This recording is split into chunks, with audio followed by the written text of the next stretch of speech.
बोलो जयकारा। बोल मेरे श्री गुरु महाराज की जय। बोल साचे दरबार की जय।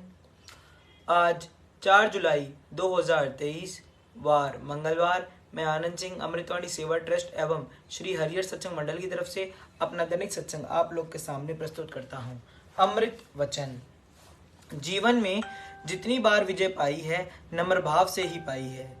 यदि सच्ची मुक्ति व स्वतंत्रता चाहते हो तो स्वयं को कुछ समझोगे।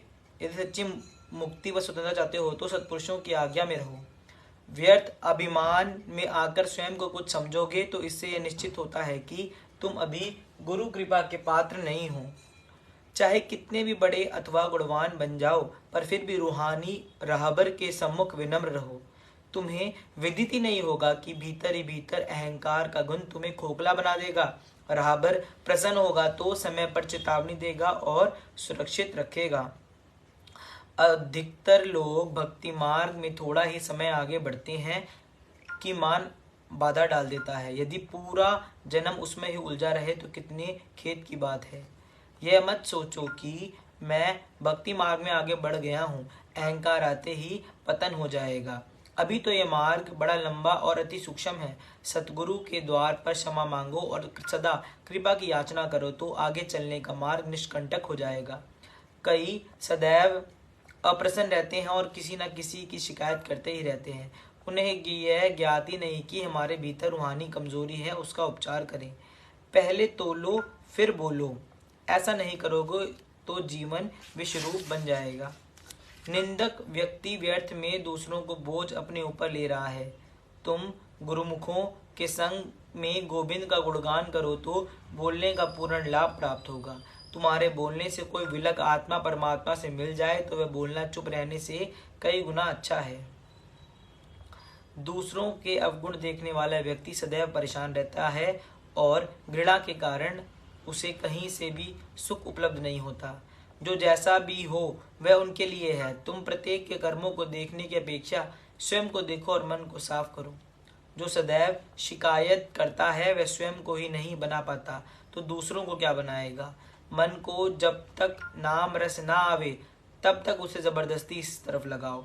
जब उसे राम नाम रस आ जाएगा तो विषय रस की ओर नहीं लगेगा। मालिक में पूर्ण विश्वास रखो। वे जो भी करते हैं तुम्हारे हित के लिए करते हैं। तुम जो शरीर और मन की ओर झुके हो इसका अर्थ यह है कि आपको उनकी आज्ञा मधुर नहीं लगती। जैसे जैसे उनकी आज्ञाओं का पालन करोगे वैसे वैसे उनके वेदों की अनुभूति हो जाएगी। कठिनाई प्रारंभ से ही स्वभाव पर नियंत्रण रखो। यदि लापरवाही करोगे तो कठिनाइयों का सामना करना पड़ेगा। तुम सबसे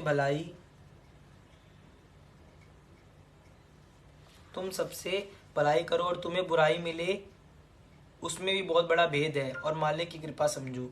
जो स्वयं विश्वासहीन होता है उन्हें परमेश्वर में विश्वास रखने वाले भी विश्वास करते हैं। जब तुम्हें मन दुविधा में डालता है तो तुम व्याकुल हो जाते हो। यदि तुम अपने आप को समर्थ समझते हो तो उसी समय शांति के मार्ग को क्यों नहीं अपना सके। जब प्रार्थना करते हो तो आनंद की तरंगें उठती हैं। इसलिए जो प्रभु आनंद की खान है सदैव उन्हीं की महिमा का गायन करो, ना कि अपनी बढ़ाई करो। मन की थोड़ी बहुत स्थिरता देख अहंकार में ना हो और आरती पूजा आदि नियमों का पालन करने में प्रमाद ना करो तो कठिनाई का सामना नहीं करना पड़ेगा। भक्ति मार्ग में उतार चढ़ाव आने पर घबराओ मत। इनको धैर्य पूर्वक सहन करने से ही भक्ति की मंजिल प्राप्त होगी। जो यह कहे कि मुझे पर दुख भी ना आवे और सुख भी उपलब्ध हो तो यह नहीं हो सकता। जब तक तुम दुख को सुख नहीं समझोगे तब तक दुख तुम्हारा पीछा नहीं छोड़े। महासुख प्राप्त होगा करोगे। यदि लोगों की देन समझोगे तो दूसरों के प्रति वैमनस्य की भावना उत्पन्न होगी। उन्हें दुख देने के लिए सोचोगे तो सुख खोजने पर भी प्राप्त नहीं हो सकेगा। जिस मित्रता की गांठ तुम्हारे मन ने बांध रखी है वह लाभप्रद नहीं है। वह चाहे कितने श्रेष्ठ व्यक्ति क्यों ना हो, परंतु जो संबंध सद्गुरु की आज्ञा पर आधारित है उसमें अत्यंत लाभ है। प्रभु का निर्णय ही वास्तविक निर्णय है। वे त्रिकालदर्शी हैं। तुम्हें किसी के पिछले कर्मों का क्या पता। तुम क्रोध ना करो और अपनी जिम्मेवारी संभालो तथा सदा प्रसन्न रहो। निर्बल विचारों वाले आत्मिक मार्ग में अधिक समय तक नहीं ठहर सकते। इसलिए अपने विचारों को दृढ़ बनाओ और दृढ़ विचार वालों की ही संगति करो। बुराई को तो त्याग करो ही, साथ ही बुरे विचारों का भी भीतर प्रविष्ट न होने दो। उत्तम कार्य करने वालों से ईर्ष्या मत करके हम यह समझते हैं कि हम भी ऐसी उन्नति कर लेंगे, परंतु ज्ञात तब होगा जब घोर कठिनाइयों का सामना करना पड़ेगा।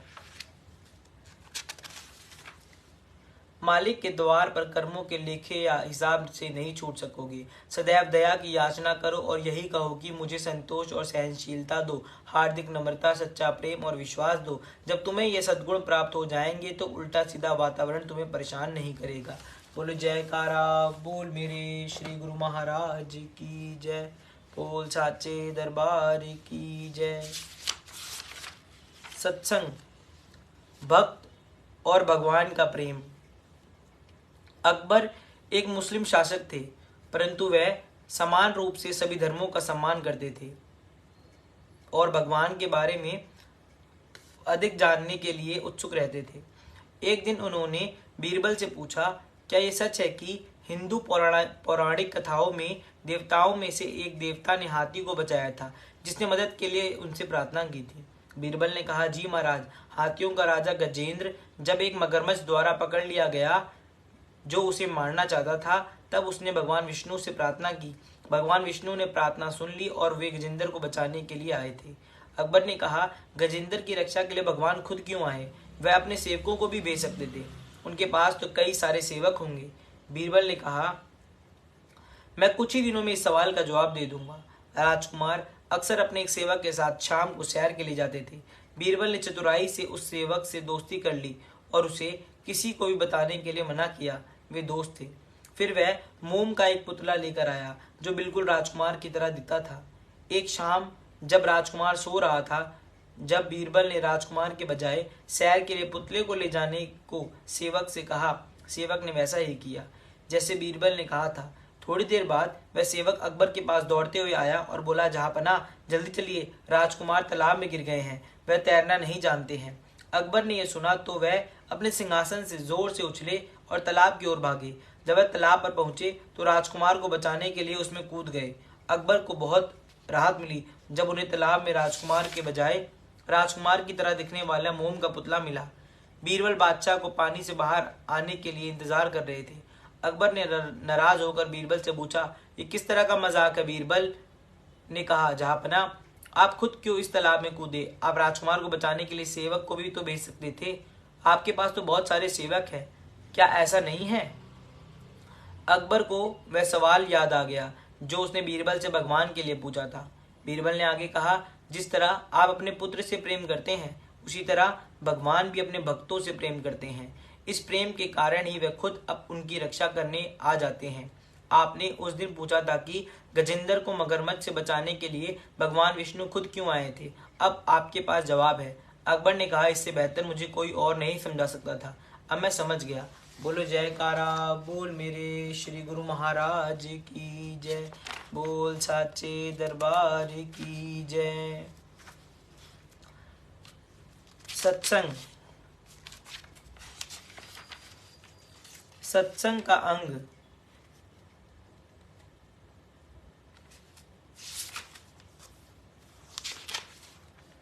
प्रश्न, एक बात और भी पूछने योग्य है। संतों के सत्संग में कुछ मनुष्य ऐसे भी देखे जाते हैं जो वहां जाकर संसारी व्यवहार की बातें छेड़ बैठते हैं। उनको भी संतों की संगति का लाभ होता है या नहीं? उत्तर, ये दो प्रकार के मनुष्य होते हैं। एक तो वे होते हैं जो सत्संग की जरूरत तो रखते हैं परंतु अज्ञानता के कारण और बातें शुरू कर देते हैं। इनको यदि समझा दिया जाए तो समझ जाते हैं और आगे के लिए इस अवगुण को निकालने के लिए यत्न करते हैं। और दूसरे प्रकार के मनुष्य वे होते हैं जिनके मन में संसारी वासनाएं कूट कूट कर भरी होती हैं। वे जब भी बात करते हैं अपने रोने धोने की करते हैं, क्योंकि जिस पात्र में जो वस्तु धरी होती है वही निकलती है। उनका हृदय संसारी कामनाओं में भरपूर होता है, उसमें संतों के वचनों के प्रवेश की गुंजाइश नहीं है।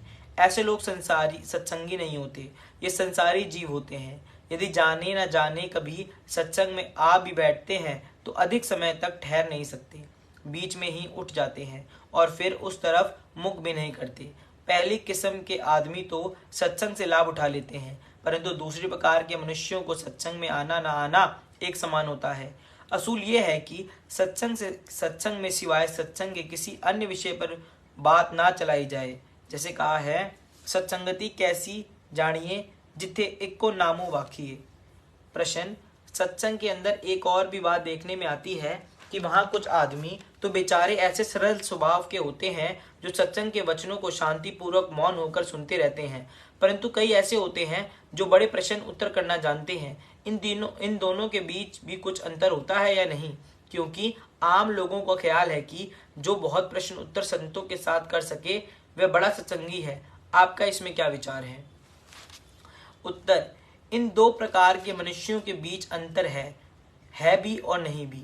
यदि है तो फिर बहुत अंतर है, और नहीं तो बिल्कुल नहीं, क्योंकि प्रश्न कई प्रकार के होते हैं। किसी प्रश्न के अंदर तो प्रश्न करने वाले की विद्या और चतुराई को जनता पर प्रकट करने का विचार होता है कि सुनने वालों को यह विदित हो जाए कि हाँ, यह भी कुछ जानता है, और किसी प्रश्न में हार जीत का विचार होता है, और कोई प्रश्न वक्ता की परीक्षा की खातिर किया जाता है। परंतु एक प्रश्न ऐसा होता है जो करने वाला उस बात को नहीं जानता और उसके समझने के लिए श्रद्धा भक्ति के साथ वक्ता से पूछता है। यदि ऐसा प्रश्न है तब तो अच्छा है, क्योंकि मन के भ्रम और संशयों को दूर करना ही तो सत्संग का असल प्रयोजन होता है। इसलिए चौथे प्रकार का प्रश्न तो लाभदायक है, क्योंकि इससे सत्संग के विचारों में विशालता आती है और कई नए नए रास्ते मिलते हैं जो मनुष्य की आंतरिक उन्नति के लिए अति आवश्यक होते हैं। परंतु यह ध्यान रहे कि वे भी श्रद्धा भक्ति और नीति के नियम अनुसार हो, ये शर्त है। परंतु प्रथम तीन प्रकार के प्रश्न तो अति निषिद्ध है। इस तरह के प्रश्न करने वालों को सत्संगी नहीं समझना चाहिए। यह अति निकृष्ट श्रेणी के मनुष्य होते हैं। लोग भले ही इनको अच्छा समझे, परंतु संतों के सत्संग में इनकी कोई कीमत नहीं समझी जाती। ये बड़े कठोर होते हैं, इन पर वचन रूपी बाण नहीं लगता, क्योंकि वे उस राह में ही काट देते हैं और कहते हैं, हाँ महाराज, ये बात तो मैं पहले ही जानता हूँ। इनको अपनी विद्या का घमंड होता है। ये सत्संग में केवल आते ही वाद विवाद की इच्छा से है, कोई गुण प्राप्त करने की इनको आवश्यकता नहीं होती। सत्संगी ऐसे लोगों से जितना भी बचकर रहें उतना ही अच्छा है, और ऐसे लोग संतों के भंडार से सदा खाली रहते हैं। ऐसे प्राणी संतों की महिमा को नहीं जानते, और जिनको मालिक ने श्रद्धा भक्ति की दात बख्शी होती है वे और लोग होते हैं। वे अधिक बातें करना नहीं जानते। वे तो सरल स्वभाव, साधारण वृत्ति, शुद्ध विचार, शुद्ध चित्त और निष्कपट होते हैं। यद्यपि वे सब कुछ जानते हैं, परंतु जानते हुए भी कुछ नहीं जानते। उन्हें अपने कार्य से प्रयोजन है और उसी के लिए मालिक से प्रार्थना करते हैं। ये ऐसे ही लोगों को आवाज है और उनकी मनोकामना भी यही होती है। वे क्या कहते हैं? कैसे सीधा, सरल और मन को प्रफुल्लित करने वाला वचन है, जिनको निरख निरख की आंख मालिक ने दी है, वे ऐसे ही लोग होते हैं। प्रश्न, शास्त्रों में संतों के दर्शनों को बड़ा महत्व लिखा है, इस पर भी कुछ व्याख्या होनी चाहिए कि इसमें प्राणी को क्या क्या फल मिलते हैं।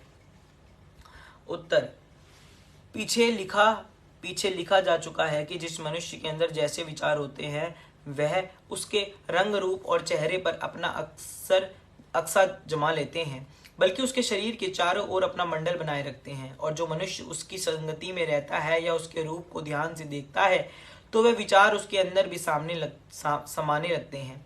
बुरे विचारों का प्रभाव बुरा होता है और अच्छे विकारों का प्रभाव अच्छा होता है।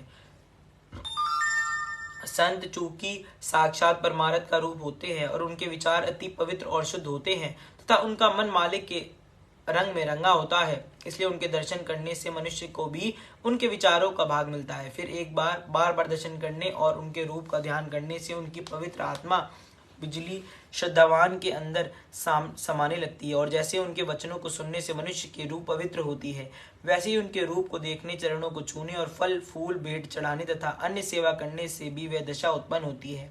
यह उनके दर्शन का फल होता है। और सत्संग केवल वचन सुनने को ही नहीं कहते, किंतु ये सारी बातें उसमें मिली होती हैं। संगति जिसकी भी की जाए वह अपना प्रभाव दिखाती है। तो फिर मनुष्य, महापुरुष, गुरु और सच्चे साधु की संगति की तो बात ही क्या है, उसकी महिमा कौन वर्णन कर सकता है।